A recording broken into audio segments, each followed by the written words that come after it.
Hello, kumusta mga kaibigan? So, ngayon may gagawin po tayo na Panasonic 5.5 kg. So, naging problema nito mga kaibigan ay yung wash tub niya.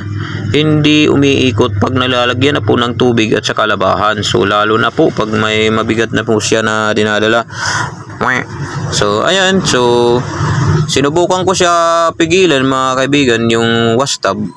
Yun nga, dumudulas lang siya mga kaibigan. So ayan tingnan nyo ayan, pinigilan ko siya, dumudulas lang pero umaandar po yung motor mga kaibigan. So ayan, binuksan ko na po sa likod, tapos tatanggalin lang po natin yung belt niya. So papalitan lang po natin ng bago.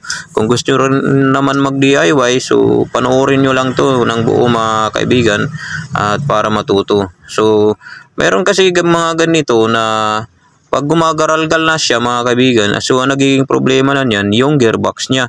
Minsan yung pagre-reverse siya na maingay, yung grrr barang ganun mga kaibigan. Pero ito kasi, nung pinigilan ko siya, ayun, wala naman siyang ingay, dumudulas lang talaga yung belt niya mga kaibigan. So ganun lang mga kaibigan. So ayan, kinabit ko na po yung belt na bago mga kaibigan.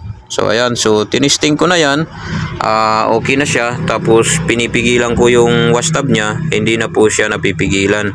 So ganun lang mga kaibigan, so maraming salamat.